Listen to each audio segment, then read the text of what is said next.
Hi, I'm Jackson, and this is... I'm Jake Shimobukuro. Hearing the band come together and our three voices blending, I really enjoyed recording that one. Go eat some pot noodle. That's what they do. I come back and they eat pot noodle in the green room. I'm like, why is not out potting? Farmer's daughter, like girl next door, that I would love to do. Hi, I'm Shannon Lee, and you're watching Eclectic Arts Media. Particularly in Hindley Street, no one's got hair. You'd fit right in, Mark. So eat French fries a lot and stuff. You can still eat that here, but still. I haven't gotten to do a dual role like that before, where you're doing two totally different things. Shove with love. Working super hard is just not for me.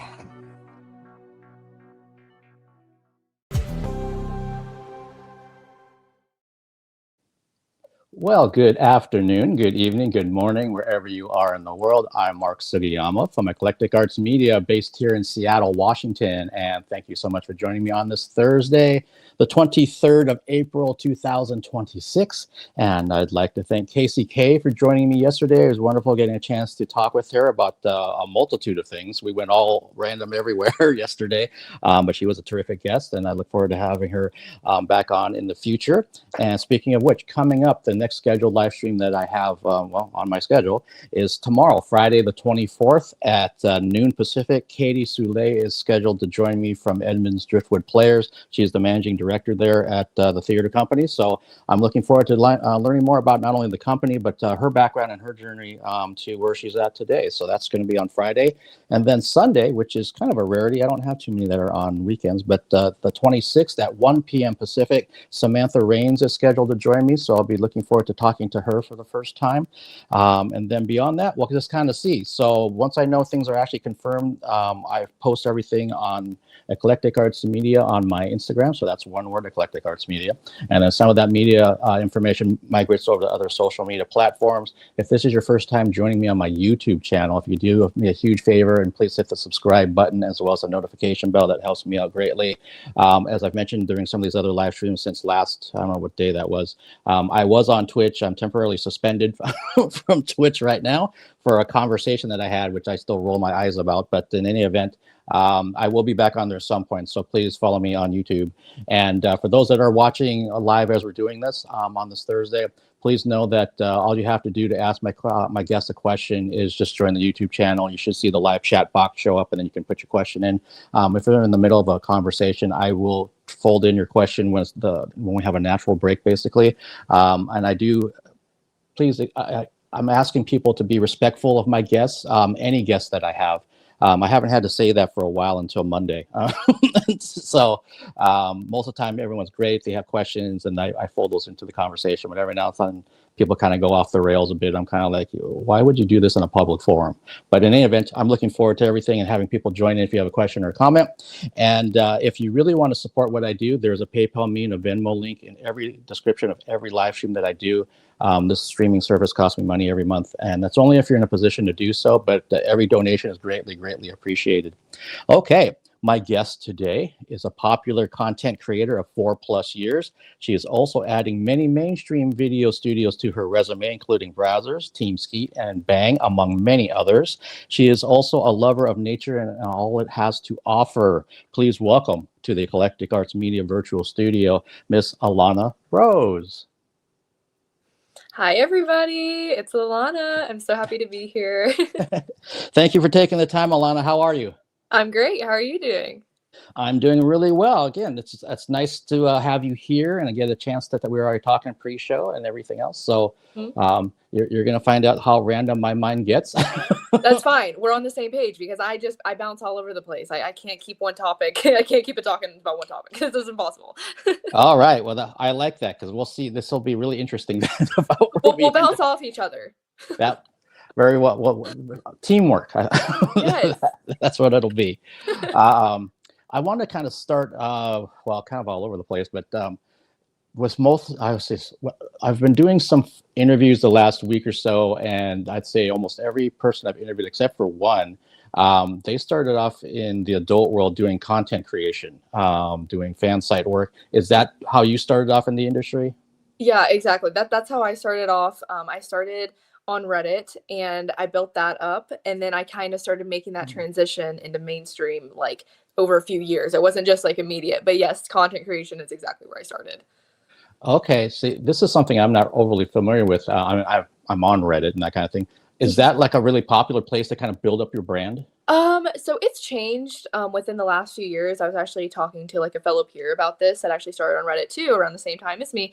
It used to be a very good promotional tool, and now it's kind of changed just based on like I feel like all sites and like social medias are really kind of narrowing back on the adult content. Adult content, for example, on Reddit used to be viewed on the homepage, which I didn't know until I talked to her. But yeah, pretty much all engagement and everything slowed down after that big change. And you had a lot of people, a lot of subreddits were boycotting Reddit even and saying, "Oh, we're going black. Like we're not moderating anything. Like not until you fix this." But they never fixed it, of course, and it's just kind of changed throughout the years. But I will say, when I first started, it was an amazing promotional platform, and I probably wouldn't even be where I am today without Reddit. So I greatly appreciate the platform as a whole.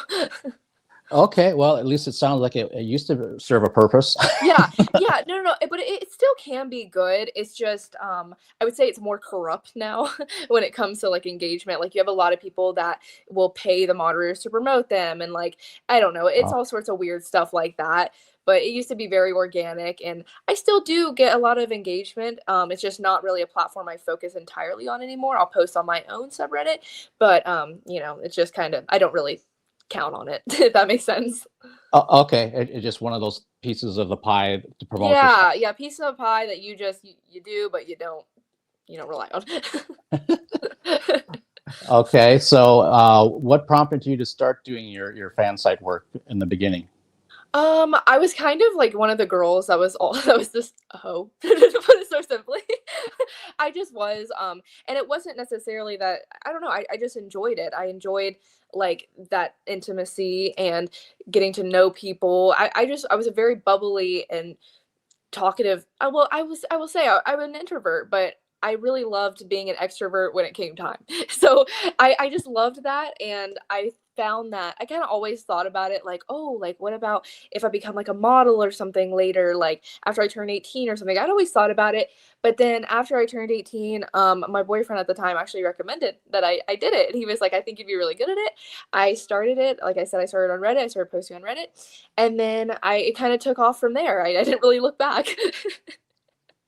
Wow. Okay. That's do you remember like the very first thing that you posted or uploaded? I don't. There was so much. Yeah, there was so much at once. I'm assuming it was with a dildo. That's all I know. Okay, and something that you're mentioning that you consider yourself an introvert, but then there's an extroverted side too that comes out. Yeah. One of my friends, when I first met her, described herself as an introverted exhibitionist.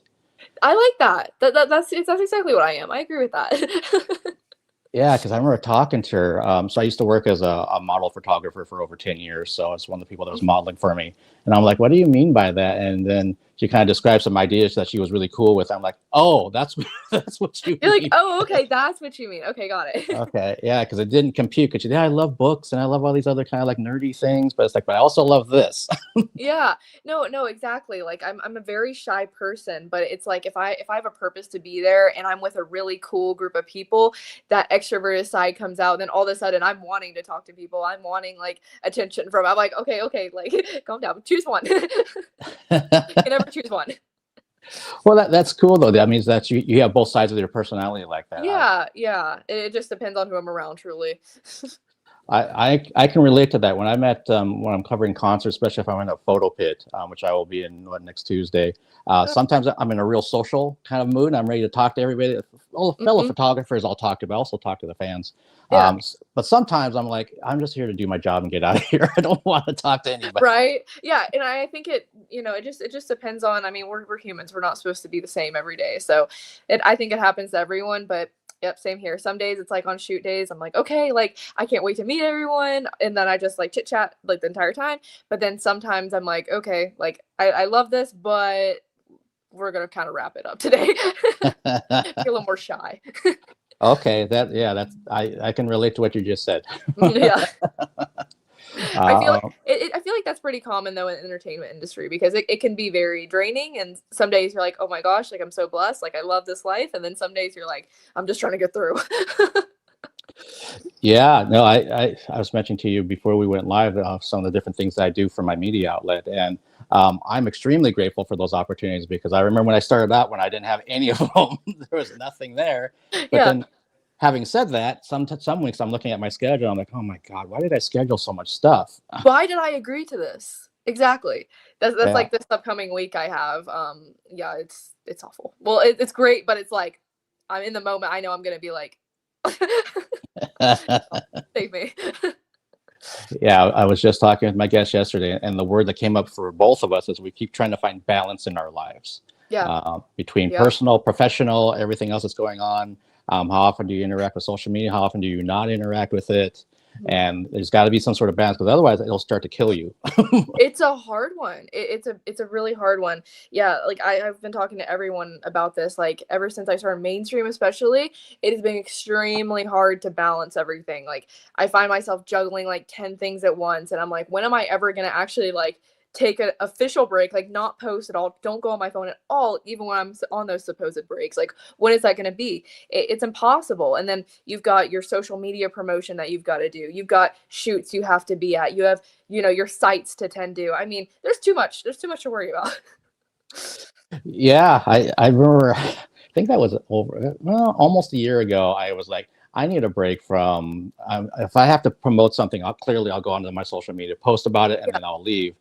And I thought, well, here's what I'll do to kind of help, facilitate that. I'll actually delete those apps off my phone. Yeah.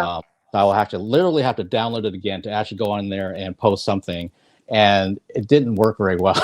Yeah, because sometimes you might actually have had to post something and you're like, Yeah, it was like an okay idea in my head, but in practicality, it wasn't very practical. yeah, that's why I really stick to a schedule. I try not to touch anything over the weekend. Like I'll have a real weekend where I try not to touch anything. And now on Saturdays I do a little more. So Sundays I do nothing at all, but Saturdays I do a really small amount of what I usually do. So it's like it's all about keeping that consistent schedule so you're not, getting a little bit out of hand. Yeah, I mean, I started doing these live stream interviews because I was invited to open up a virtual tour during the pandemic almost 6 years ago. And yeah, even back then, the whole thing was about you need to be consistent about what days you're going to be live and what time you're going to be live Yeah. because other people, they can't count on it then. Yeah, no, everything needs consistency in life. Everything. Yeah, and I see a few questions came in, so we'll kind of jump into some of these. I don't know if that's a bot or not, but yes, this is live right now. So if you want to ask a question, just put it into the chat. It kind of came up a couple of times. But then I also see somebody's asking about when are you going to be doing your first anal scene? I am just not an anal girl. Now, one of these days I will hope to do my first anal scene, but right now, like I said before, I'm trying to stay alive, and I'm trying to do like everything else that needs to be done, and I'm trying to really establish myself in all other aspects. And then maybe down the line later I will do anal, but it's definitely not on my list right now. All right, there we go. And someone just asked about how old are you? 22. Okay, there we go. Thank you for that answer as well. Happy to explain. Yeah, it's interesting too that that's like anal, something that you're like you said, I'm not an anal girl. It's also something, even if you were, you have to be strategic about it, about when you do certain things, because if you give it all up at the front, then people fans want more and more and more and more and more. It's like, what else can I do? Exactly. Yeah. I totally agree with that. I even agree with that when it comes to like vaginal with like huge dicks. I totally agree with that because when I first started, my first collabs were Damien Daysky, Dredd, King Louis Smalls. I mean, those are all big guys, and you really establish your fan base right there. Like I was only 18 at the time. So, well, 19 when I did I was 19 at the time when I did those 3. But yeah, I was so young where I didn't really know the strategic aspect of it. I wasn't thinking of it as business. I was just thinking, well, I was thinking of it as business, but not in a strategic way. Just, oh, if I collab, if I do this, it'll be good. I didn't really think past that. But now looking back, I'm like, I'll forever be in that niche, and I don't mind, but I'll forever be in that niche, and it'll be hard to just make it like I could never just go back to just, normal size. It's true. It's true. Yeah. Well, and you're absolutely right, and it's unfortunate that sometimes guests don't know about it, but then sometimes the person that kind of gets them involved does know about it, and they don't tell them.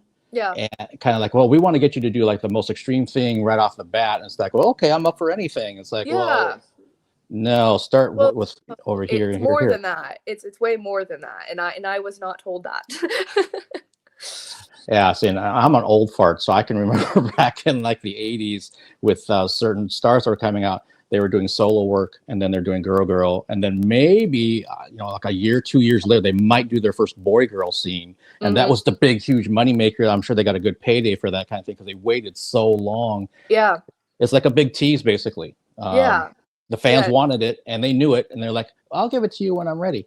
Exactly. Yeah. And that's still true today. I mean, some people still stick to that. I don't know. I just think people aren't as calculated and maybe don't realize, like, maybe they're just, well, a majority of people, I think, just do it for like a quick check or just like, me being young, I was like, oh, okay, I'm just doing what I'm supposed to. Like, you just don't think that. But I think back then, even, and especially if you're a girl that's in the professional world, in the mainstream world, you're going to have people in your ear saying, hey, let's wait on this. And it's going to be more slower paced and evenly paced. And that makes sense too, especially once we got to the pandemic and so many people started doing their fan sites and their content creation during that time, and they didn't really know. Again, they're trying to figure out, how do I pay my bills because I don't have a job, let's say, during that time. Yeah. And it looks like, people keep saying that I should do this, so I'm going to try it out and test the waters and see what happens. And then people start paying and subscribing and wanting custom videos and everything. Yeah, and it's hard to look back after that. Yeah, absolutely. So it's like, I'm going to keep doing this. And then sometimes they move into, mainstream video work like yourself. Yeah, even and I could, like, just a perfect example of that where I was saying, like, they had people in their ear probably that were saying, hey, let's hold off on this. Like, it would be more rewarding to hold off. Even I could understand that even from just signing with an agency back in January. I'm with a very, very good agency, and all the time they're like, no, like, I think we should do this first, and it'd be better if we do, like, maybe wait on this. Like, that's the kind of stuff that I needed from the very beginning, but I didn't have. So now I'm very grateful to now have that. Yeah, well, at least it came along somewhere. Yeah, at least I got it now. It's better, late than never. Yeah, because I mean, you could have signed with an agent that wasn't going to watch out for you that way. Exactly. I could have ended up in like a way worse situation. It could have ended my career, some of the stuff that, they may have pushed me to do. So yeah, I think it was definitely a right choice to be independent until, I took that next step to my career, which was moving out here. Okay. So that's actually a good segue. Sounds like you were originally born in Georgia. Yes, I was. And then eventually you moved to Florida. Yes, I did. Yeah, about like an hour north of Miami. So it was a huge change to go from like Appalachia to Miami suburb. It was a huge change. I missed it so much at first. I was so homesick. And then it's like, you kind of, just like everywhere else you kind of move to, even in your adult life where you make a big change like that, it takes a few months. It takes a little bit for you to kind of get some friends, get the swing of things, like get used to how everything works. And then you're like, okay, it's not so bad. Do you feel being in Georgia originally, is that where your love of nature came from? I actually wouldn't say that, just because I didn't really realize at the time how beautiful a place I really lived in. Even when I visit, I still go back and forth now, but I'm like, wow, like I didn't realize that this was such a unique place. And because what's interesting, and people don't know, you being in Seattle, this would actually make perfect sense to you. North Georgia and Washington actually have a very similar climate. They're both temperate rainforests. So if you go in North Georgia and like Tennessee and North Carolina, it's just Smoky Mountains. Like they call it Smoky Mountains because it's so humid. It's got such amazing biodiversity. It's a rainforest. So it's beautiful. So when I went to Washington, it really reminded me of Georgia. So yeah, but I wouldn't say that growing up in Georgia really gave me my love of nature. Now I will say it contributed to it because, when I was young, I would go outside and like play in the woods. I would go like play in streams. I would be shooting bows and arrows. I'd be picking up things and playing with bugs. That was my kind of childhood. So I think having that opportunity to play outside and really be with nature all day, every day, definitely contributed to it. So I don't know how to answer that question. So it sounds like, besides like the activities you described when you're younger in Georgia, but then also like moving to a city, in Florida, and that whole like culture shock. But then you're also in this humid climate, and you're also with the heat and everything else down in Florida. It probably just gave you a different aspect of nature. Yeah, no, absolutely. And when I first moved to Florida, I wanted to be like a little surfer girl. So I had like my beach phase, and then but right before I moved, I started really getting into like conservation, and I started understanding like the importance and value of wetlands, which is like super at threat in Florida right now. So yeah, it definitely gave me a different side of it. And even now moving to the desert, most people say, oh, well, the desert's, so desolate, so empty. But like, there's a lyric actually from America from A Horse with No Name, their song. And it's like, the desert's the perfect disguise because all of its life is underground. So I hate when people are like, oh, it's desert. Like, it doesn't matter. It's nothing. But that's just how the desert is. You've got to give it its respect. And just because you don't see it doesn't mean it's not there. Yeah, well, the fact that you're in Vegas, I just had Tiffany Time on Monday, and she just moved to Vegas. And she's a huge hiker. Her YouTube channel is all about hiking. It's great for hiking out here. It's phenomenal. I've been out to Red Rock Canyon about like 4 or 5 times already.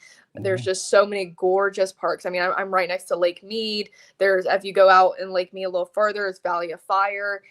All sorts of parks. I actually just went out to Mount Charleston 2 weekends ago, and it's like this total. It literally reminds me of like the Sierra Nevada, like that kind of forest. It's super rocky. It's got like this like slate kind of rock. I don't believe that's slate, but it's like this pale gray rock, super rocky. It's got these gorgeous pines. It's totally different world, but that's just an hour away and changes entirely. So you got all sorts of beautiful landscapes to explore out here. Yeah, sounds like you and she have things in common. It might be someone to look into collaborating. I know. I'm like, who is this girl? Yeah, that was our 3rd interview on Monday after only like a year, not even a year and a half. You'll have to tell her about me. Yeah, I'll try to get you guys at least connected through social media or something so you can kind of see each other's work and figure out things. But yeah, she's been out there I think she just moved like a month ago.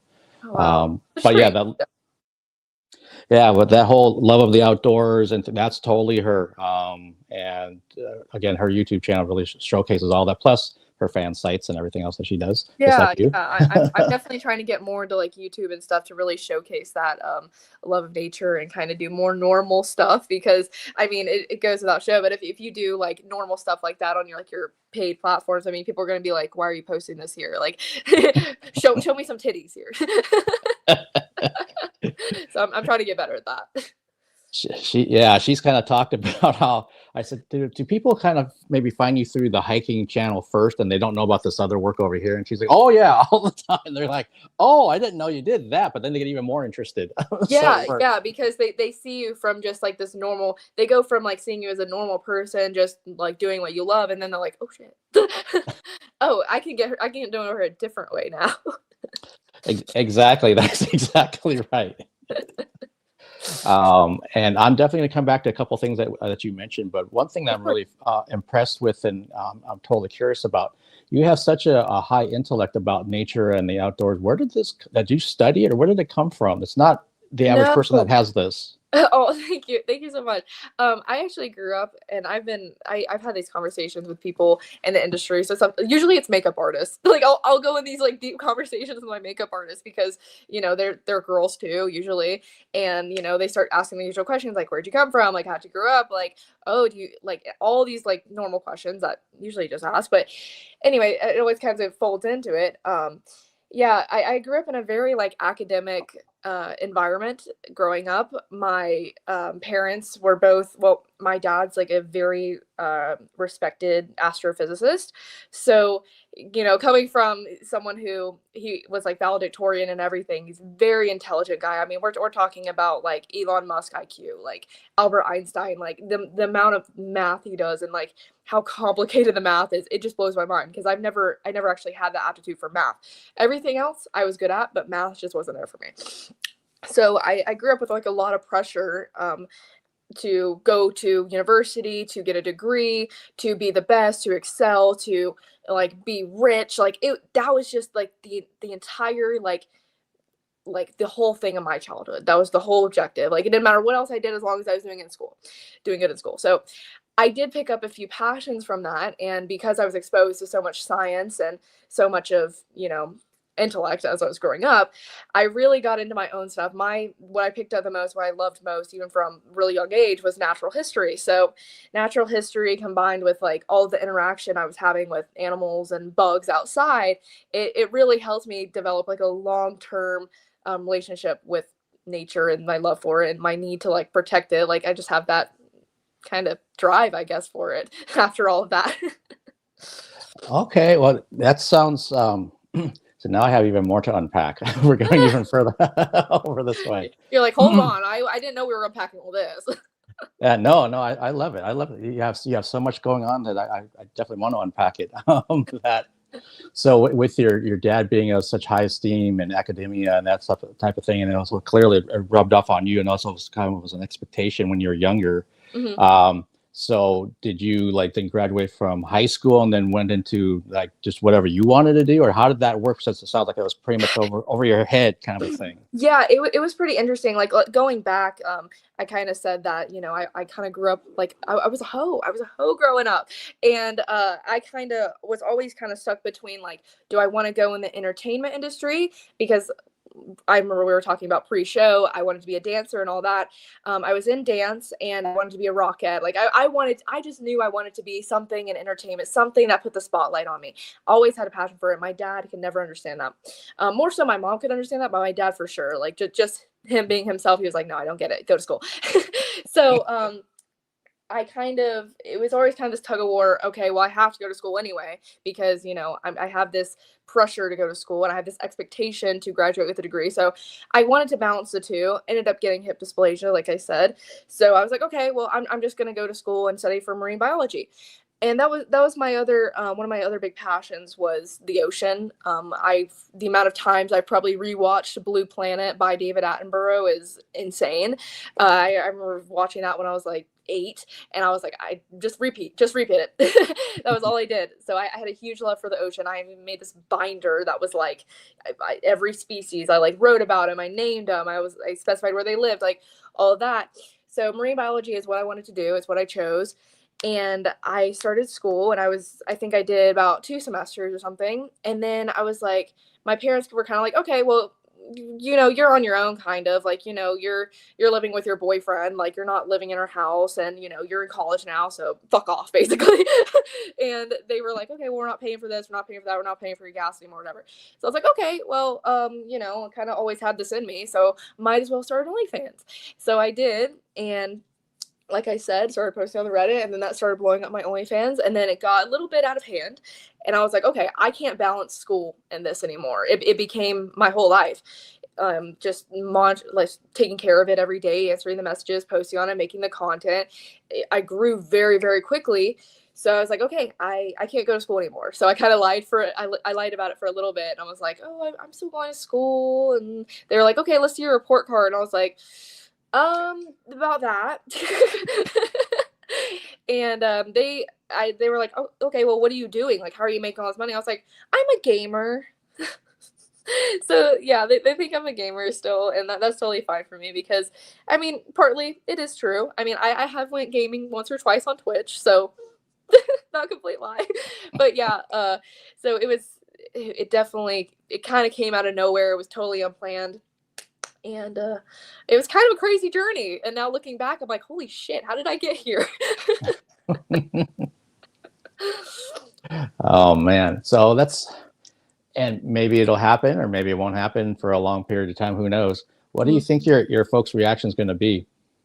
You know, at this point, why would it matter what I do? Because all of these years, you know, clearly I haven't changed as a person, and clearly it's not harming me in any way. So eventually, I actually do hope it comes up like soon, that, you know, like, just so I feel comfortable enough to tell them, because at this point, I think they'll just be, I mean, they don't approve of me right now, what I'm doing anyway. Even what they don't know, they don't approve of. So like right now, like I said, they think I'm a gamer. They don't consider it being a real job. They don't consider me being successful. Even though I own my own business, they don't care. They don't care at all. So I really don't think it would make a difference, to be so real. And, you know, it might even open up doors where I could actually communicate with them better and say, you know, not hide about it and be like, oh, well, the reason I'm in LA is because I'm shooting. So, you know, it's like, I think it is getting closer to where I need to tell them, and, you know, I'd like to tell them, but I don't think the reaction is going to be as bad as I think it is at this point, just because it won't really change a thing, because either way, they still want me to get a degree. So whatever. At this point, I don't care. Okay. You know, and that actually does make sense, that their expectation of what you're already doing, or what they think you're doing right now, is already something they'd rather do, you know, being the doctoral candidate or whatever. Still, yeah, exactly. Like, I even got asked not too long ago, and I was so furious. They were like, when are you going to get a real job? And I was like, okay, so I make more money right now than I make like 3 or 4 times the amount than if I were to get that degree and got the entry level job that you wanted me to get. But it's still not a real job, and you have zero idea how much work, effort. I mean, they don't know anything, but you have zero idea how much I dedicate myself to this. So it's just like things like that make me so angry. But it just makes me kind of be like, I don't really care if you know or not, and to fuck with your reaction, because clearly I'm not doing good enough right now. So whatever. What the heck ever. That's so, I can relate to some of what you said, just because of I'm Japanese American. I've got Japanese American parents. They have expectations, not that other people don't, but just like what you're talking about, certain parents have certain expectations of where their kids are going to do and what they're going to be. And if it's not one of those, they're kind of like, that's not good enough. Yeah, exactly. That's a temporary thing, right? You're not actually going to be trying to do that permanently, right? Yeah, you're not going to do that forever, you know? Yeah, like that's what I get asked all the time. They're like, well, what are you going to do when it slows down? What are you going to do when you're not pretty anymore? La, la, la, la. I'm like, well, you know, I hope I would make the right choices in the moment of, you know, being good in my career. And so the point when I do want to retire, I am set, I am comfortable. Like, I don't know. It blows my mind. It really does. I'm like, why can't you just be happy that I've been fully independent ever since I was 18, that I don't ask for anything, you know, that I own a bit. Like, you know how many parents would, I mean, not necessarily how many parents would kill to have a porn star daughter or son, but like, do you know how many parents would kill for like that amount of success and independence from their child? I mean, that's just my opinion on it. But like I said, it would take it, even if they knew, they still wouldn't understand it. They would still think of the total taboo way of people usually think of like porn stars. And it's so much more than that. It's not like what people think. It's so controlled, and it's such a professional thing at this point, especially with all of the things that have happened within the industry of porn that have made it super like, okay, well, we have to do good. We have to be professional. Otherwise we're fired. That's just how it is. So it wouldn't, I don't know. I'm all over the place with them. Well, and again, based on what you said, it's like you've been doing what you've been needing to do to support yourself since 18. Yeah. So it's kind of like, it doesn't really matter. No matter, I could tell you that I'm 100 different things. They're still not going to be pleased with it. Yeah, exactly. So I've given up.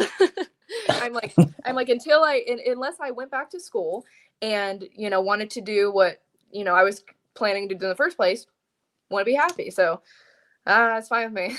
But yeah, I'm so glad that you brought up though about you being Japanese American, because I've been to Japan 3 times now, and the work culture and the hustle of and the pressure of the whole culture it's insane. And don't they have like a really high suicide rate over in Japan because of the amount of stress and pressure of their society. Yeah, my limited understanding is that the salaryman position, which is the most common position in Japan for workers, those are the guys that are working sometimes 6, sometimes 7 days a week. They're the ones that they can't deal with the pressure anymore. Yeah, they're struggling. Yeah. Yeah. So their rate is very high Yeah. for no longer being with us. Yeah. I remember. I've read about it a few times. Like they're just so stressed out, so depressed because it's just like that is what they need to uphold. It's just this strict, like, you must succeed. Like, we both relate to that, though. We both relate to, even though we're in 2 separate cultures, we both relate to that from a parental standpoint, at least. Yeah, absolutely. And like you mentioned, you're 22, I'm 55, and it hasn't changed. Yeah, no, and it won't change. And I know that for me too. Yeah, it gets a little crazy, but at the end of the day, if you're doing something that makes you happy and that you can survive, and maybe more than survive even, then it's kind of like, I don't have an issue with things. So from the media side, for me, and I've talked to you about this before we went live, there's people and businesses that I was doing business with, and as soon as I started interviewing folks that are an adult, they had a huge issue with it, to the point that I can no longer interview their clients. Wow. And that was the sacrifice, I guess you could say, that I decided to make, and it was a real deliberate decision to make it, because I'm like, I don't want someone telling me what I can and cannot do.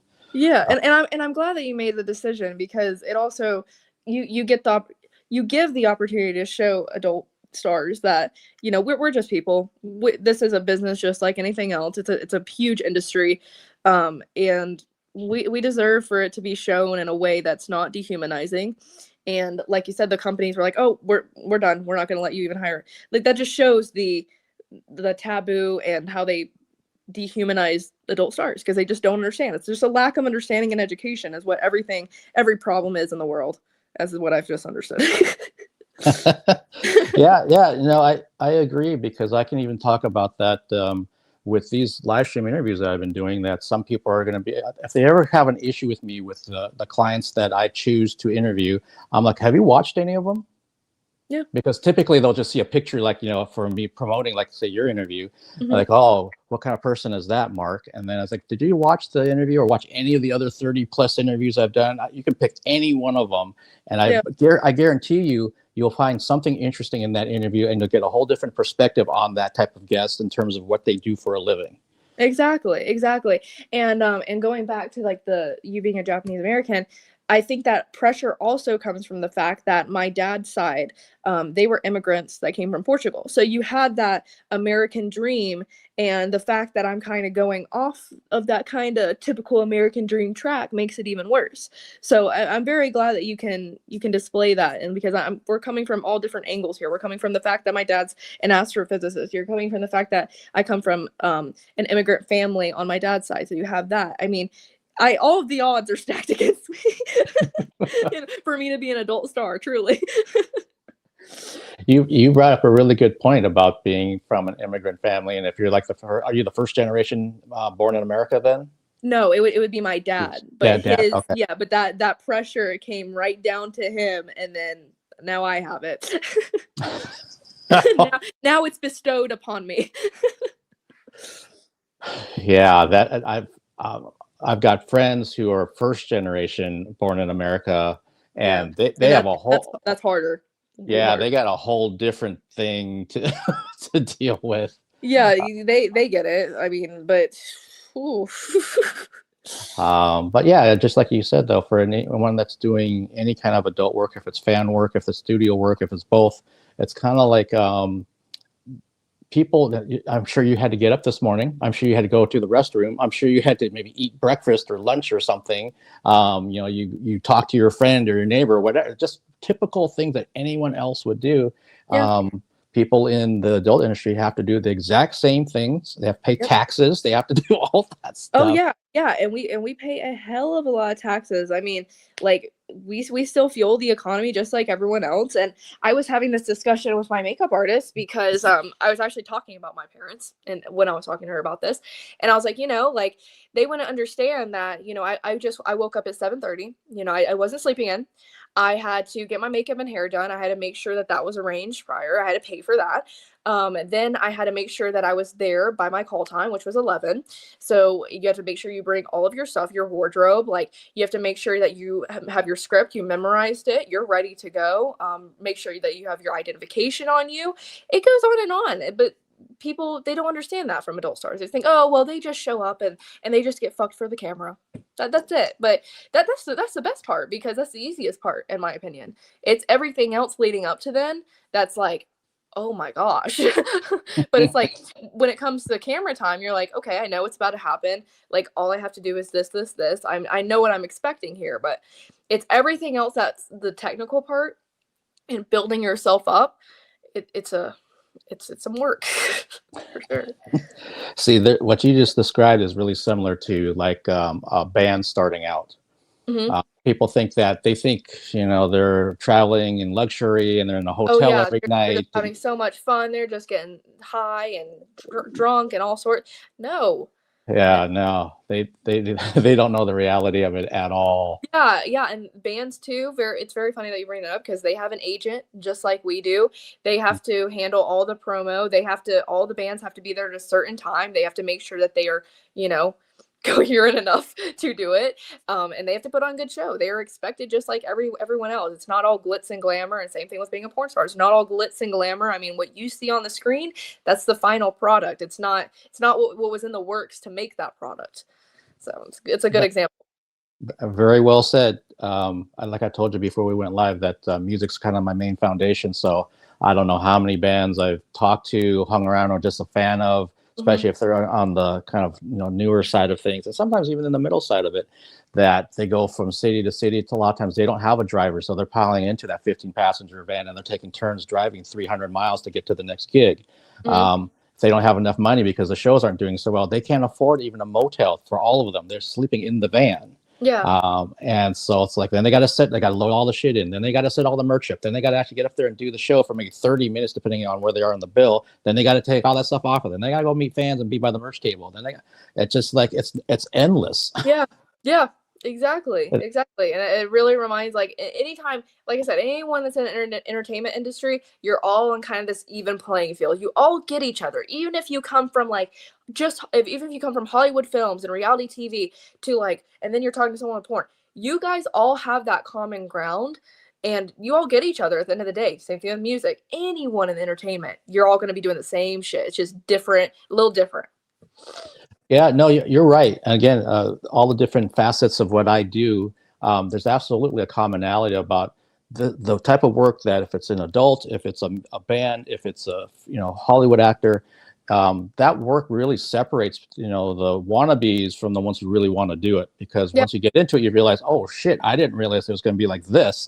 Yeah, no, exactly. There's been so many times where I'm like, when I first started mainstream too, but even then, before, for collabs and stuff, I was like, I have to wake up at 6. I have to drive 5 hours the night before. Like all of these things that you're just like, this is how it is. This is exactly the reality of what people talk about that no one wants to share, because they want to keep that image and that glamour of what they really do.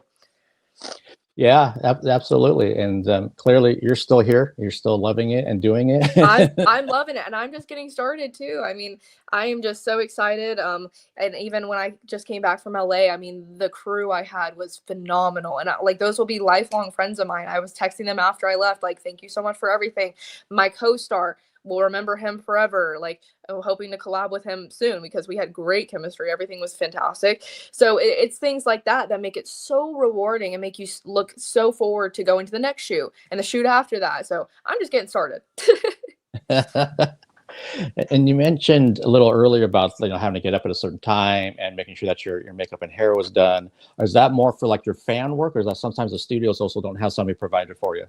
Yeah, some studios just don't have a makeup and hair artist ready. So that's when you have to be like, okay, well, I can, because me personally, most girls would probably be fine. me personally, I'm useless. I can't do my hair. I can only do natural makeup. So I'm definitely believe I'm calling someone in to handle me, because I don't want to be worrying about that. I want to make sure that I look good. I want to know what I look like. I don't want to have little flyaways and there's a bump on the back of my head and, oh, I wish I brought makeup, or I wish I hired a makeup or hair artist. I don't want to be having that. So I do it, and I'm always very happy I did. It just takes care of that whole aspect. Well, see, that's a testament to your professionalism. Yeah. I'm like, I would rather show up well groomed, look great, than show up and be like, oh, I wish I did it, or have, the director or whoever secretly thinking, oh, I wish this girl would have fucked hired someone, or, I wish we hire someone because she doesn't look good right now, or something like that. So yeah, I definitely like to keep things as professional as possible, even if I have to pay for it. I don't care. I'm like, if I'm doing this, I'm doing it big. Yeah, and that just says that again, that you have certain expectations of yourself, of how you want your scene to go, how you want to be presented. It's also about your reputation amongst the industry, because if you keep showing up, kind of half-assed, that's going to get around real quick. Yeah. I mean, I felt so gorgeous, and I was just like, yes, I'm so glad I did this, because it was a very dialogue heavy scene. It was actually had 2 scenes back to back, for 2 days, working with the same guy, but same crew. But I came in every day and I felt so gorgeous. And with it being so dialogue heavy, I was like, okay, now I can just focus on the script. I know what I look like. I know that everyone else thinks I look good. So let me just focus on this and make a damn good product. Yeah, see, you're making so many good points. For anyone that's watching this, maybe like if they're doing fan work, but they haven't thought about maybe going into the mainstream studio side of things, that you need to think about it. You need to think about it like a business, because that's what it is. It's your brand, and it's the way people perceive you. And you can say all you want, well, I don't care what people think. Yeah, but what people think is going to carry you through your business and through your life, and it's going to either present you with opportunities or not. So absolutely. I mean, when I mentioned that I'd worked with models as a photographer, starting out, there was a lot of these like things where they would have like a team meetup kind of thing for like maybe 2 models, 10 photographers. Mark, you should come over. You're just starting out in the industry and all this kind of thing. And I'm like, I have nothing against that, but it's not for me. I'm finding models plenty on my own through the agencies that I work with, and I don't want to be around some studio where there's 10 photographers and there's like a same backdrop. It's like, this doesn't benefit me anyway. So you're like, I want to do something different. Like that's not really what I want to do. Yeah, and I think as long as you're being clear with your communication and your intention about why, because no one ever thought I was coming across like a dick or something. It's like, no, I explained why I didn't want to do this. Yeah. But then other people, and again, I know this from being credentialed with the P&B and the Seattle Opera and all these other places. Boy, to me still. I wish I would have known years ago. Yeah, and I can tell you too. I mean, just as that kind of offshoot, that I'd been only to the Nutcracker a few times, and way long time ago, before I ever thought about getting credentialed for the P&B, which is the Pacific Northwest Ballet for people that are watching this here in Seattle. And I saw a little trailer for a mixed bill that they were doing, and it looked more like performance art, kind of like maybe Stomp or Blue Man Group or something, or even like Cirque, like you mentioned. And I'm like, oh, this looks kind of interesting. So I'm like, I wonder if I have enough credentials to actually get approved, because I know where they are in the industry. So I'm like, well, I can always try, and if they say no, that's fine. Yeah. And I'll try to make this as short as possible, but basically the communication director, who's one of my favorite people in the world, said yes. But what I didn't know, because I thought, okay, he saw my credentials that I sent to him in an email, and that's why he approved me. Probably about maybe a year later, I was talking to someone at a local theater up there that does plays, and she knew him and said, oh, Mark, about every 2 times a year, all the local communication directors, we all get together, we have a meeting, we kind of talk shop about stuff. And at the very end, we say, does anybody have any kind of open business that they want to present? And she told me back in 2018 that communication director from P&B brought up my name because he wanted to know, has anybody heard from this Mark Sugiyama guy? Because he inquired about covering one of our productions here. And I'm just kind of wondering if anybody had any business with him. And luckily, the gal from the theater, the play company, she had. So, oh, yeah, he's great. He's been coming. He's been reviewing. He's been interviewing some of our actors. Says, okay, well, then I'll approve him.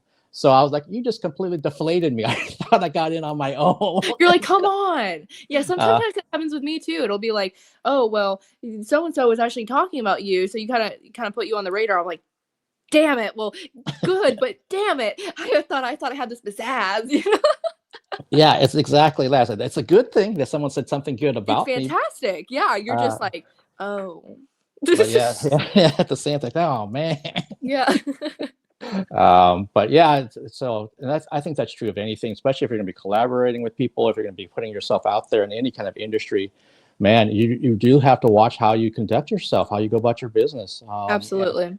If you come up short, own that. Let people know why this happened, because they're much more willing to at least give you a pass, unless they're like, I don't know why you showed up 30 minutes late, Mark. And if I explain to them, well, we had this family emergency, I had to deal with this, and I can show you proof of where I was.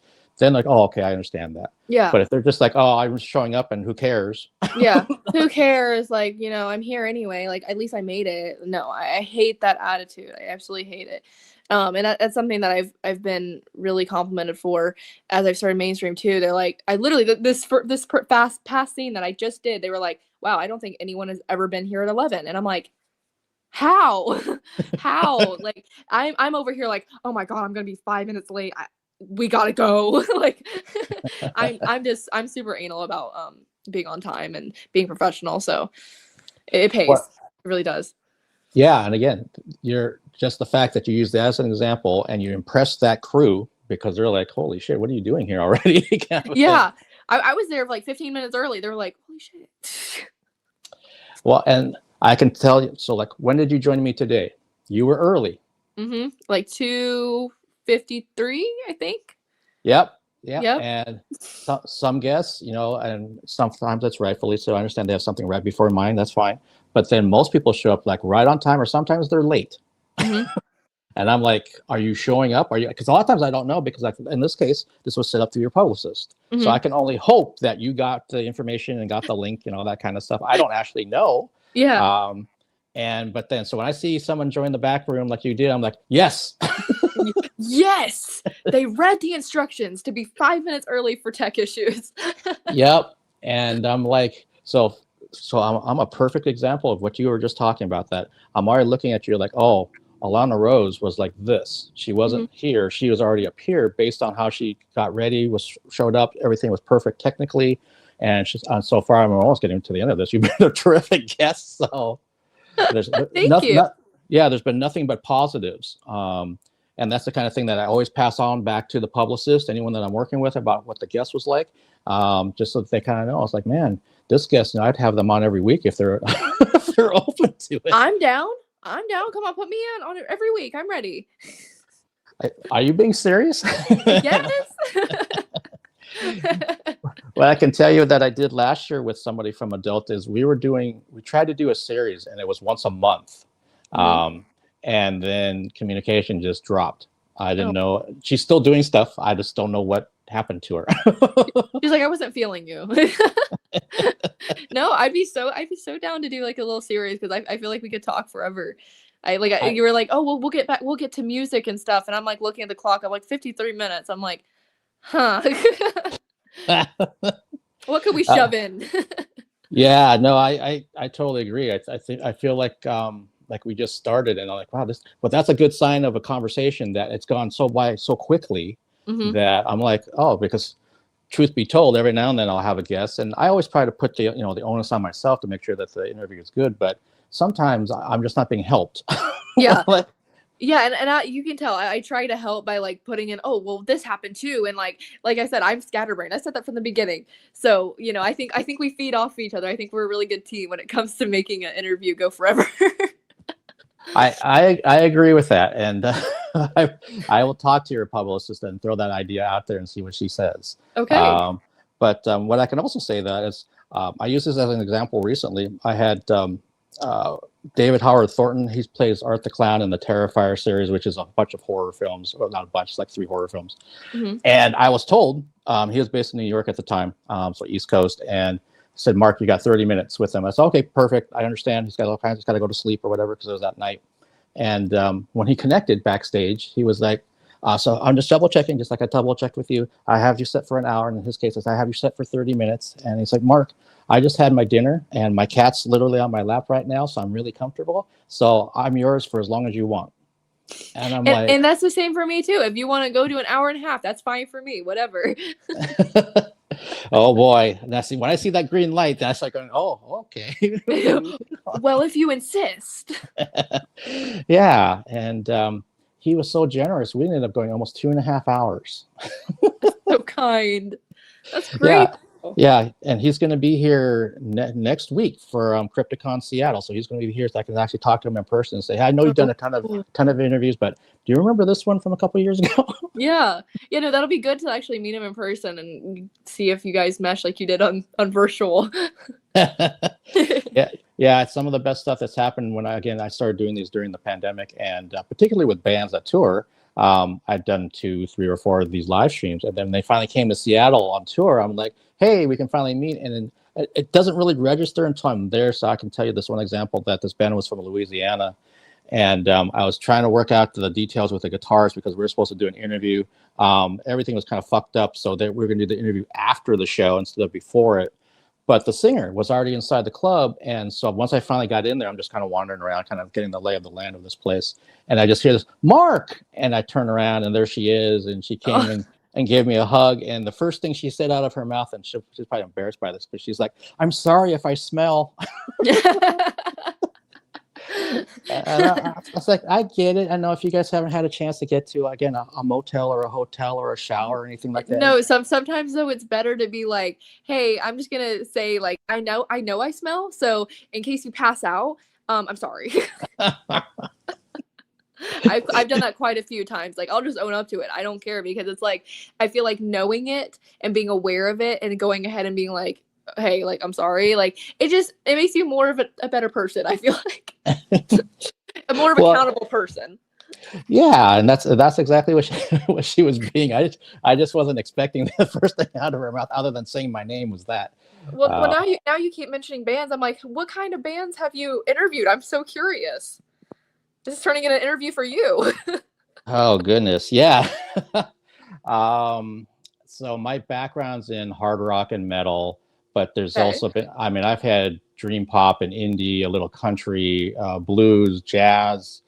I haven't had too much rap or hip hop, but R&B. So it's kind of like trying to think of some of the ones that I've done that are music oriented.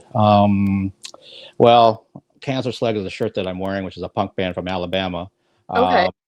And the singer sings for Doyle's solo band, and Doyle's a part of the Misfits, which is a horror punk band with Glenn I've Danzig. heard of them. Yeah, I'm not much of a punk person, but yeah, I've heard of them. And so, like, the band that was from Louisiana, unfortunately, they're actually not together anymore, but they're called Capra. They're kind of a mix of hardcore and punk and alternative. Cool. And so they went hard. They went hard. Yeah, they went hard. And I love that kind of thing. If I don't want to be near a pit, then I'm just off on the side or in the back. If I'm taking photos, though, then sometimes if there's no photo pit, I don't have a choice. I have to be close, and I'm just going to get slammed into a few times. You know, it's job risk.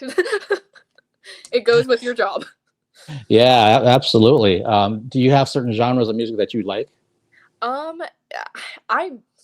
Every time someone asks me this, I'm like, I don't even know what kind of genres I listen to. Now I can tell you a few people that are my favorite. Like, my favorite is Rush, Pink Floyd, and Leonard Skinner. Those are like my top 3. I grew up on Rush and Pink Floyd, so those are like my top 2. I actually, the shoot keeps popping up in all of our conversations because I just had that good of a time.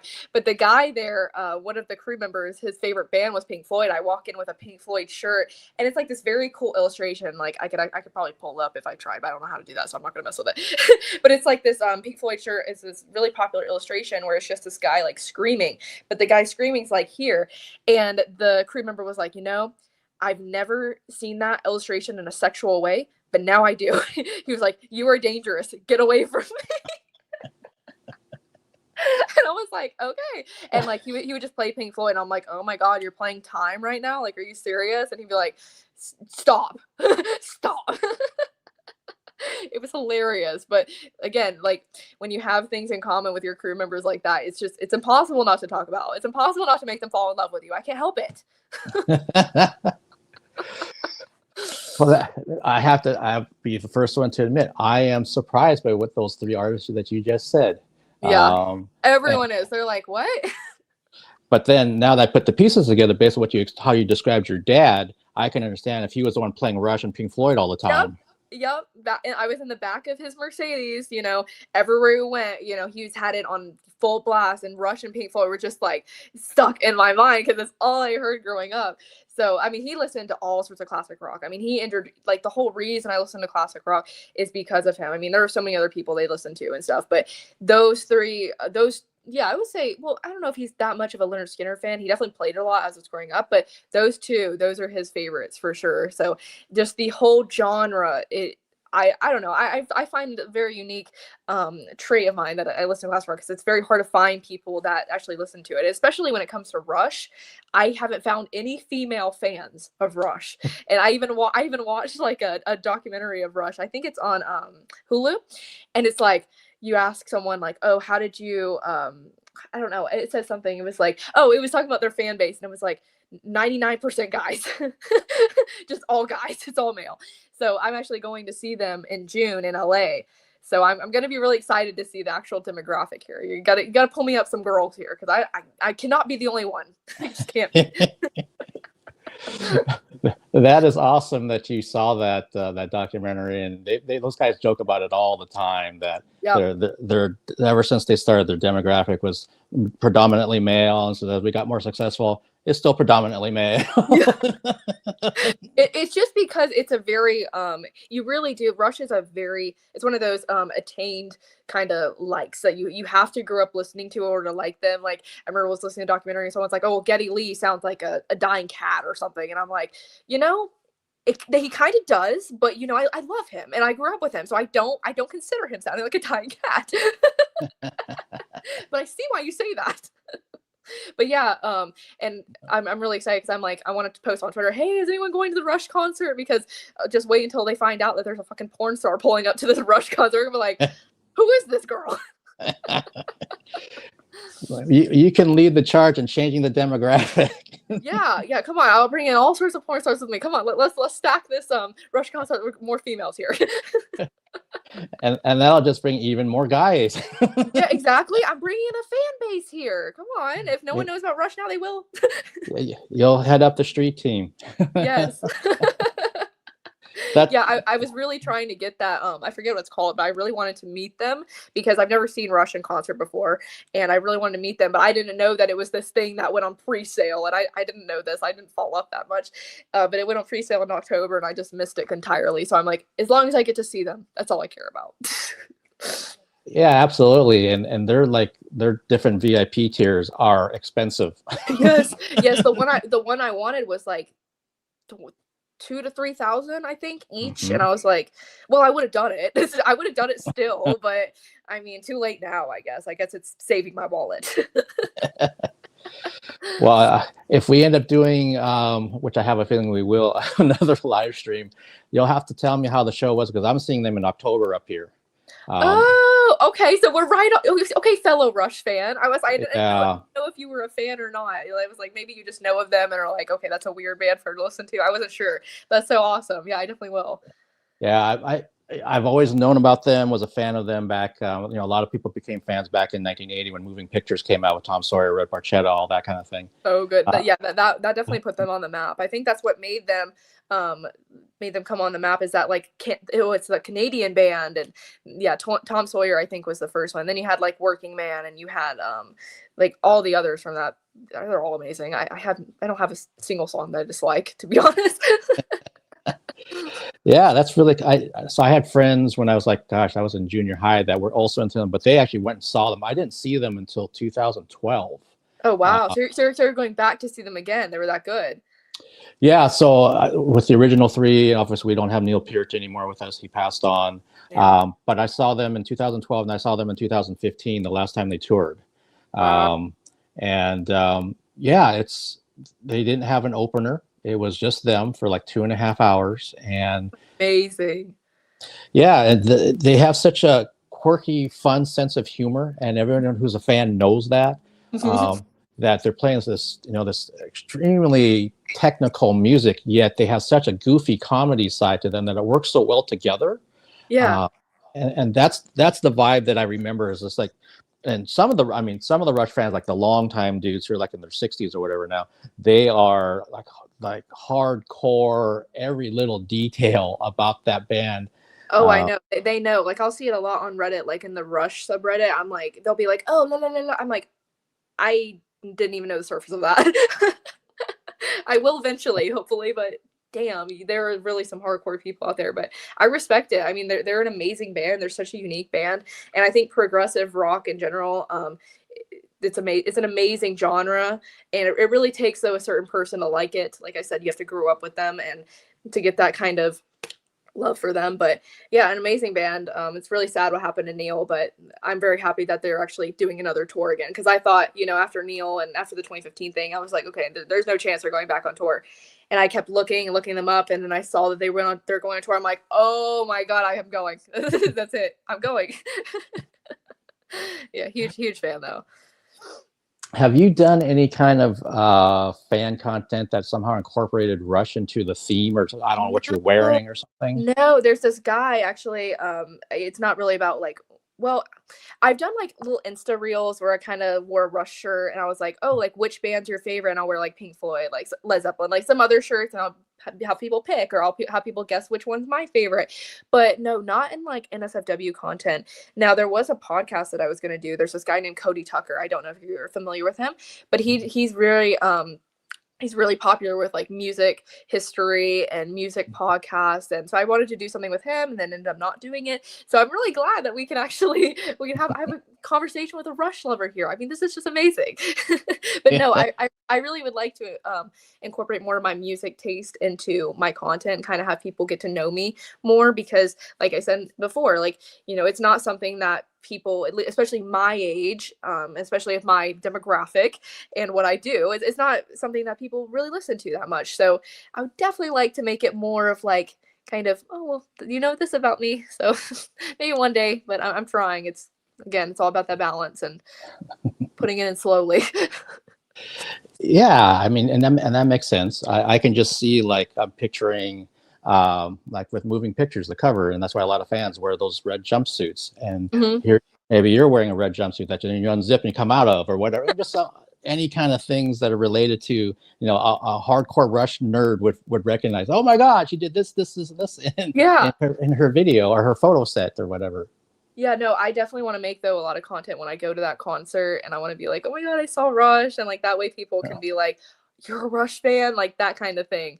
So I'm getting there. I'm actually working on like a music collection. I want to start having like this whole music room with lots of vinyls of like all of my classic rock. So anyone that comes over, I can be like, well, here's my obsession. Keep walking. That's awesome. So my main instrument that I play is guitar. So that's one of the reasons why I started getting into Rush back in. Nice. I wish. Yeah.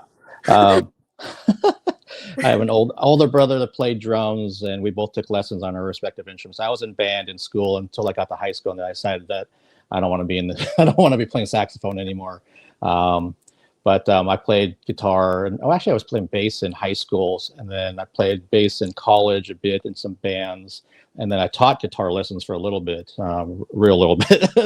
You're like, just teen high bit, but I could put it on the resume. Yeah, because right out of college I was a teacher of all things. Wow, and what kind of teacher? I worked with students with special needs. Oh, that's amazing. That's what I used to do for 7 years, and then 10 years after that, I was working with inner city youth. So basically, gang-involved youth is who I work with. Oh. And then I was working with kids in foster care, and then I went to work at a really highly respected college, and I was on the K-12 side of that college. But they were like we had students literally from around the world there. I mean, wow. So these folks had money. You're like, they were good. They were very well off.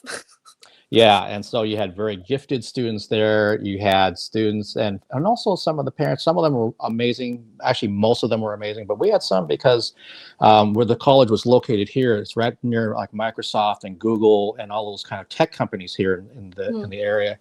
So some of those parents are not used to hearing the word no. Yeah, that kind of goes with what you said about a lot of money. Yep.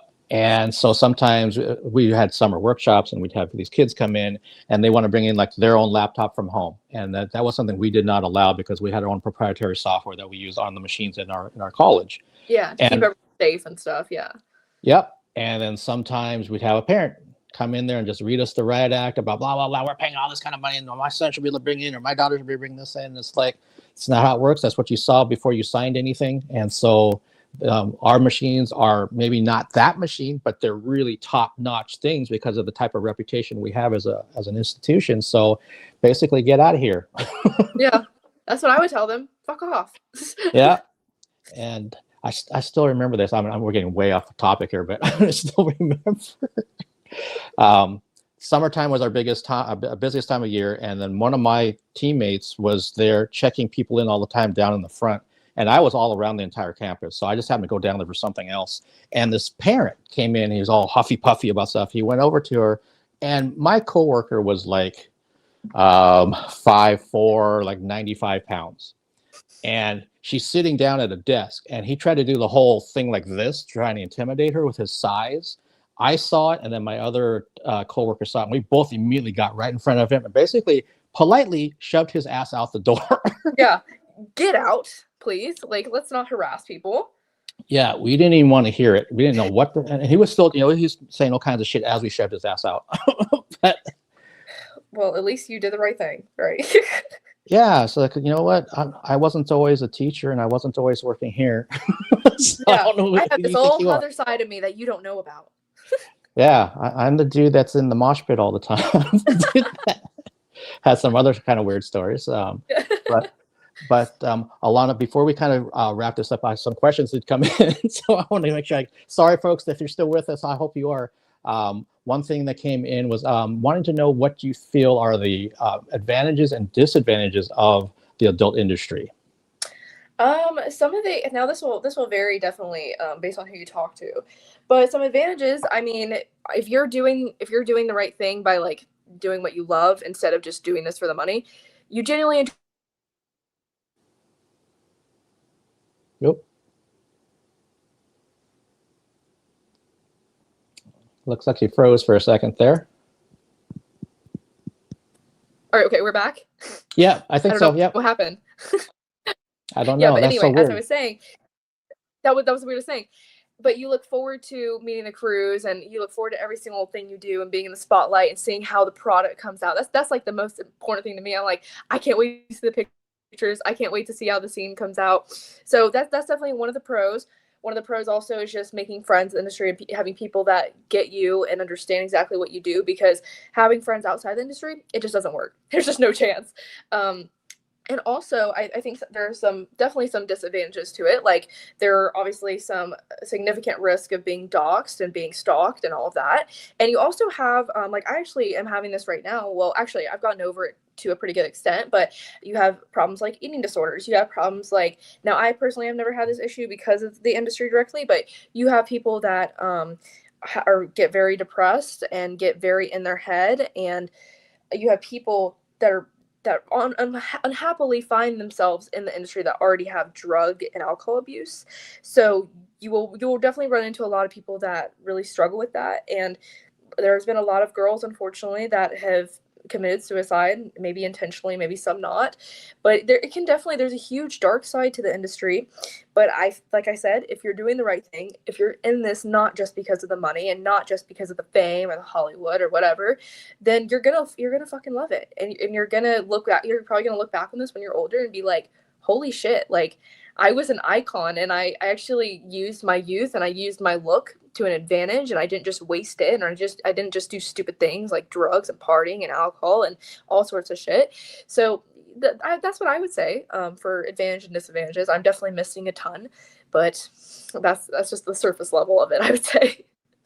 Okay, well, I appreciate the list that you gave to the viewer on both sides of things. And another question that came in is, how's living in Vegas? Vegas is good. I remember I was talking to you earlier about, when you first move to a place, even in your adult life, you kind of hated it at first. Well, at least I do. I'm a person that's super, I like predictability. I like things that are comfortable and things that I know, like some people, like a lot of people do. But when I moved here, at first I was like, okay, I love it. Like, I love the mountains. I love, this is all different to me. And then it kind of set in and I was like, okay, I want to move back to Florida. I hate this. I hate this so much. So I made this whole plan. Okay, after my lease is done here, I'm moving right back to Florida. I'm going to have to figure out, and I'm going to have a discussion with my agent on how we're going to make this work. If I'm going to be kept, how I'm going to still do mainstream shoots in Florida. I mean, it got really complicated really quick. And then I happened to go back to Florida for a work trip for Brazzers. I got invited back down there after I moved, and I was down there a few days, did all the work I needed to do. I came back and I was like, okay, I'm gonna be like, okay, take me back to Florida. It's all gonna come back to me as soon as I get there. No, it actually took me coming back from Florida from the work trip to be like, okay, this actually isn't that bad. I actually love this. I'm getting so many opportunities out here. I'm meant to be out here right now. And this is something I need to take advantage of, is living out here right now. So right now I'm loving it. But at first I was not.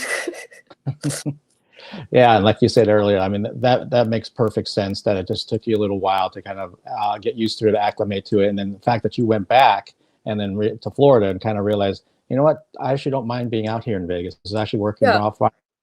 Yeah, it's working great, so I can't complain at all. And especially also from a business side too. Like between Vegas and LA, I mean, you've got so many things there. Yeah, I have a lot of shoots coming up here in Vegas, and then I have at least 3 or 4 things coming up in LA.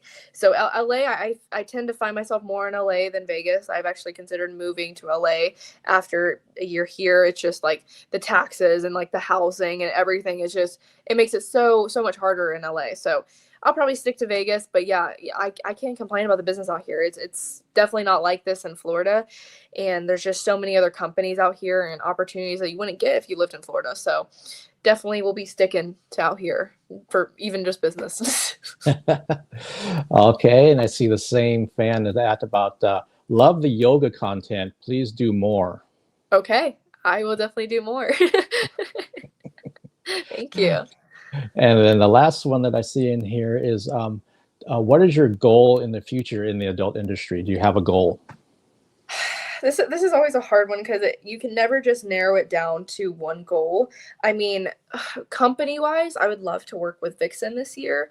I'm actually working on one of my big goals this year. I have that on Tuesday.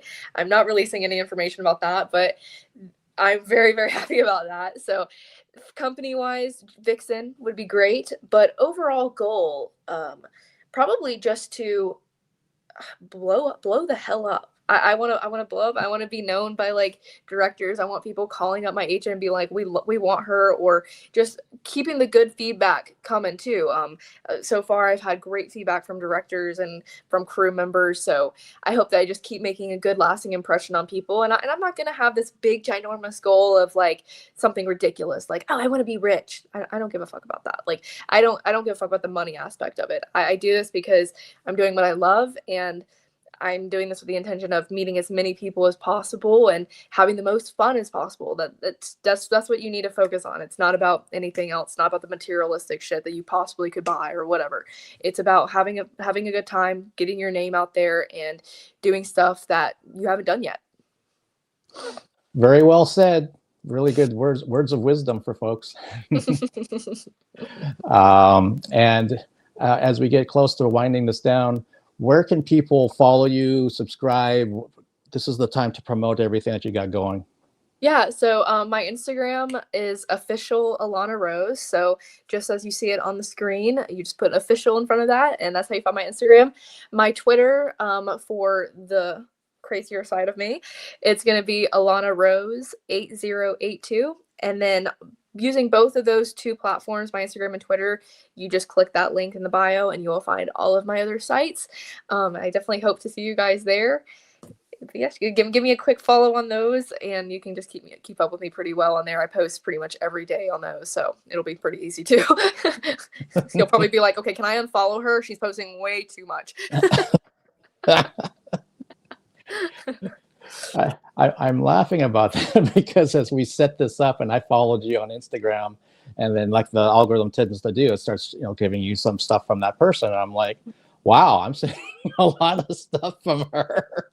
Yeah, I have crazy this crazy thing where I'm like, I need to post 3 times a day. I don't know why I need to post 3 times a day, but it must be done.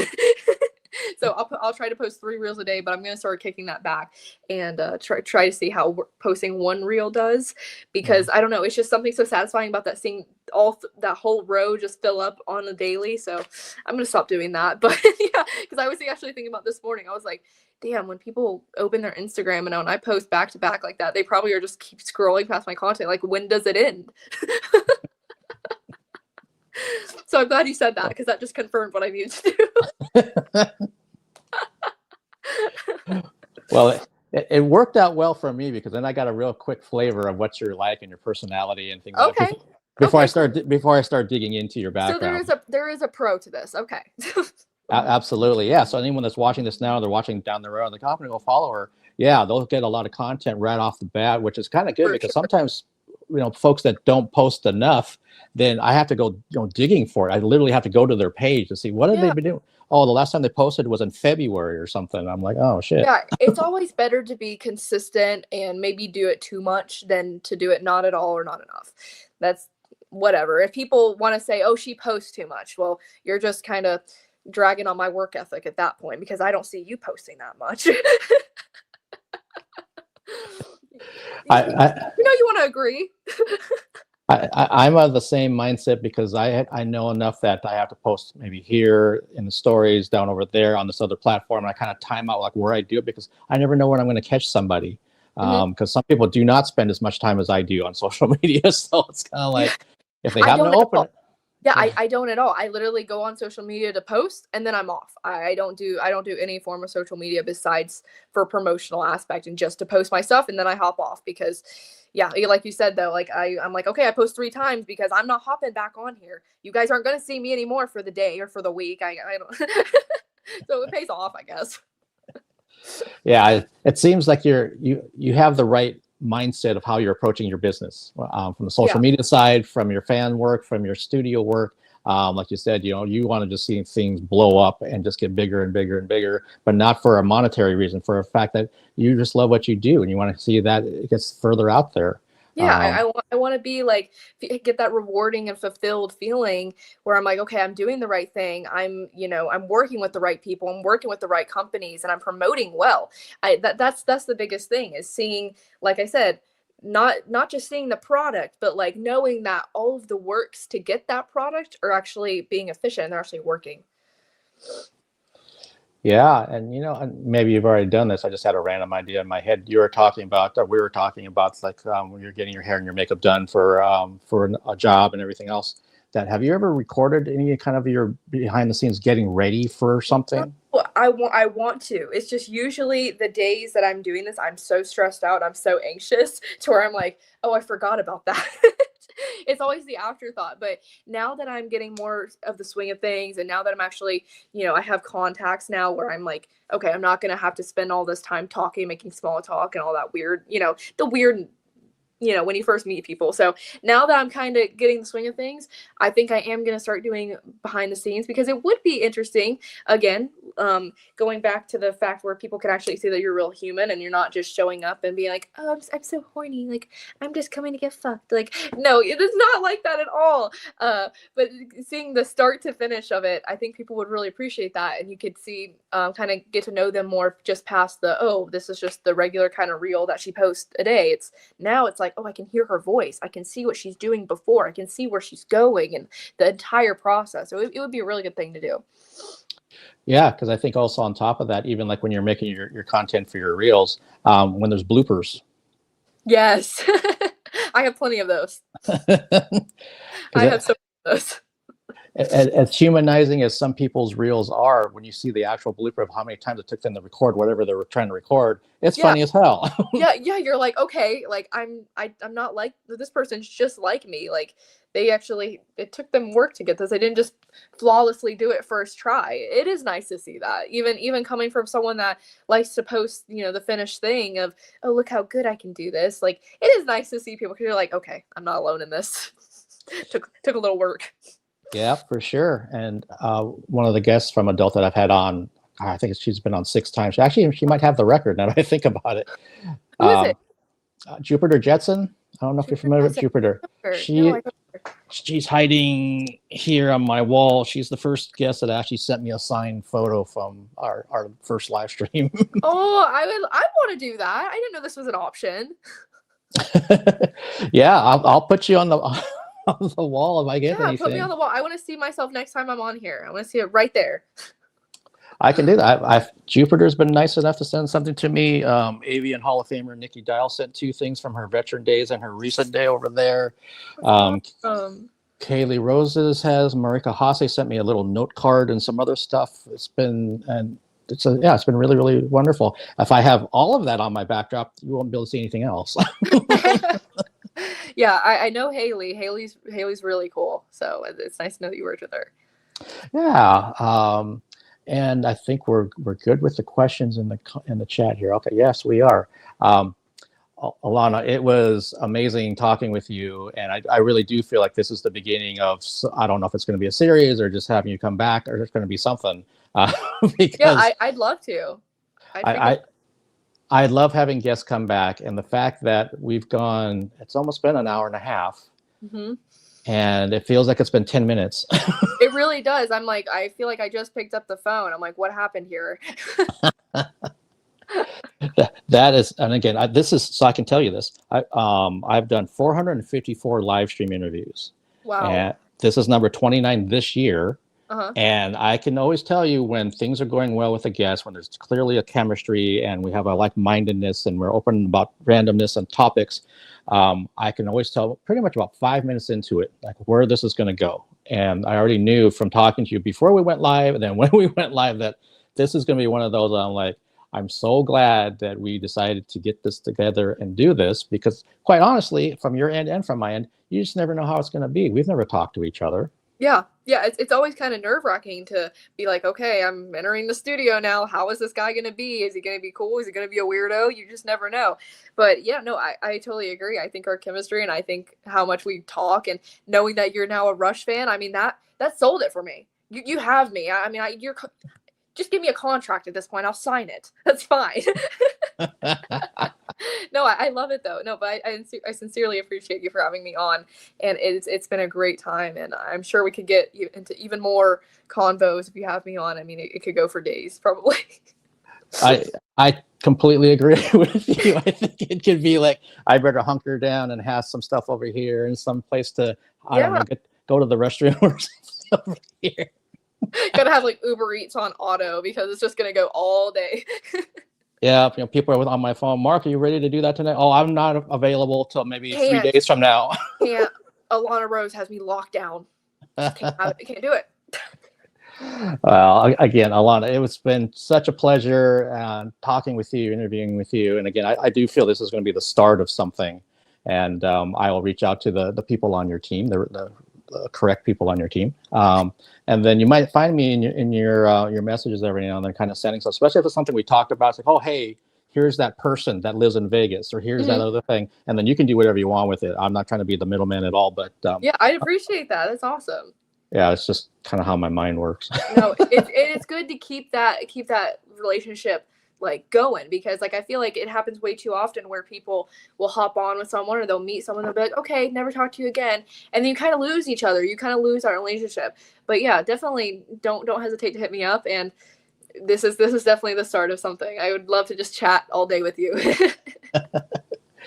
Yeah, and before I end this, because of what you said,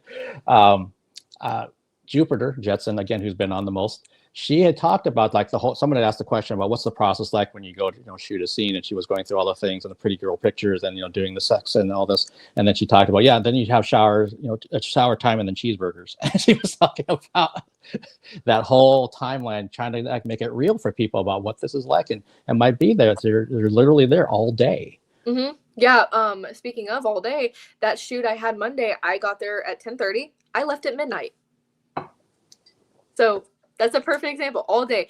And yes, in between then I had lunch. I think what do we have that day? We had Thai food. So that was good. That was a little break. But you know, as soon as lunch is over and before lunch, I mean, we're back at it. I mean, it's constant work. At the crew's setting up, you're learning script, you're talking to the co-star, you're trying to network and develop that relationship with them.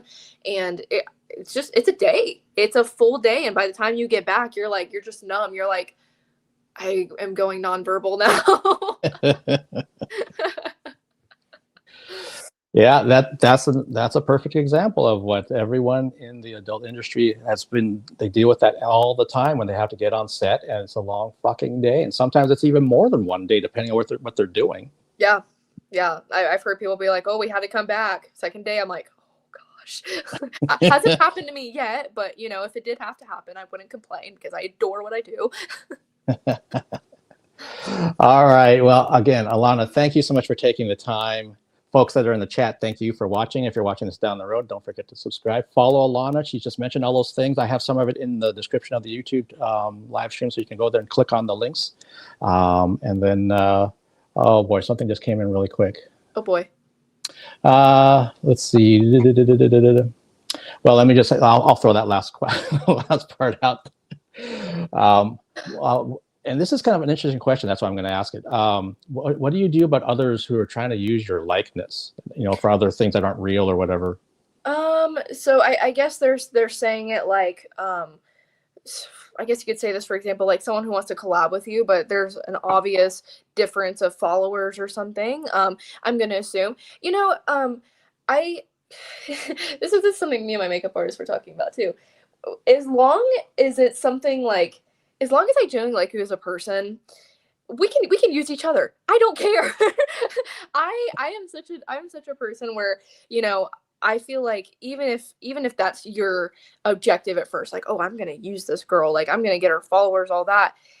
I guarantee, I mean, if you're genuinely a bad person, if you're genuinely someone, I can read that immediately and I will not talk to you. But I guarantee by the end of it, not only will we have a friendship, but you'll be like, damn, like, so she can actually feed off of me too, because we're mutually benefiting off of each other for this. And it will definitely turn into a situation where, okay, well now this becomes a beneficial thing for the both of us. And I don't see it like that anymore. And again, like I said, like if I can tell when a person like is just bad and like they're blatantly trying to use me, that they're not even gonna try to mend a relationship or try to build it, okay, bye. But I would say, when someone tries to do that, just make the most out of it. Like if it doesn't go anywhere, so what? But if you're a nice person at the end of the day, perfect. If that floats your boat, and that floats my boat, as long as I'm nice and as long as like I can help you in your career and I can get content out of it, I don't care. I do not care. I try to be the most positive person and try not to get myself in bad situations, but it's not going to kill me to be nice. It really isn't. And if I don't talk to them ever again, so be it. But that's just how I take it. Okay. Yeah. Well, I try not to be as pessimistic about it because it's not going to help anything. So that's a healthy approach. I think one thing that somebody's also asking though is like, if someone's, you know, got another profile on Instagram, let's say, of you. Oh, so we're talking about impersonation. Okay. Yeah, if there's something like that. Well, you get two answers, okay? But so yeah, for that's a hard one because I can only do so much. I have a DMCA team. I have, you know, all of the other things I could possibly be doing. And back when I first started, it used to make me so mad because I was like, okay, how do I stop people from doing this? Like, how am I going to keep up with all the accounts? And it just gets out of hand. You're like, okay, I give up. Because, and two, you hope and pray that someone uses common sense when it comes to these profiles, because it'll be very obvious, like, oh, hit me up for meetup, and it'll have like no followers. It'll be like obviously like copied content. The quality will be weird. They'll be posting weird things with giant watermarks on it or emojis, and that's just not something like an actual creator does. So you try to just hope that your fans have common sense and that people find you eventually, because I've had a lot of people where these accounts actually help to bring people to me. And I will get the thing, oh, you scammed me. I'm like, that wasn't me.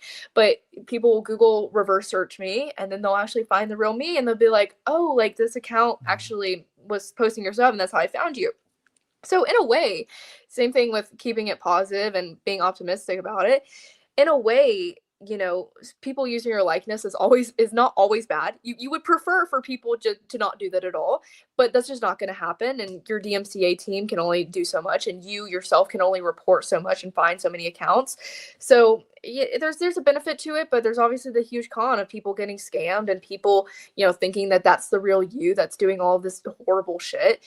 But like I said, there's a pro, so I try to control it, but it just can't be helped. Yeah, and definitely ever since things way back when started moving into the digital realm, all across the board, you know, with music, everything, it's just this problem's there. It just is. Yeah. And It like you happens, said, to everyone. It happens to models. It happens on dating profiles. So, like I said, you just hope people use common sense and just stop. Like, I mean, if an account, if you're coming to me saying I scammed you and I have 500,000, and then the account that was supposedly me that I scammed you with has like 50 followers, I mean, who are you gonna believe here? You'd hope, but doesn't always happen. yeah, and then like you said, there's only so much you and your team can do. So if it's somebody out there that's watching or reading this right now, kind of a thing, it's like, go ahead and try to report that account if you come across them. That's actually something I do when I see these things, because I'm like, yeah, you know, report them and move on. And I guarantee those people, they'll make a whole other account and as soon as they're banned. But it's just this repeating nasty cycle that no one can seem to get a grip on.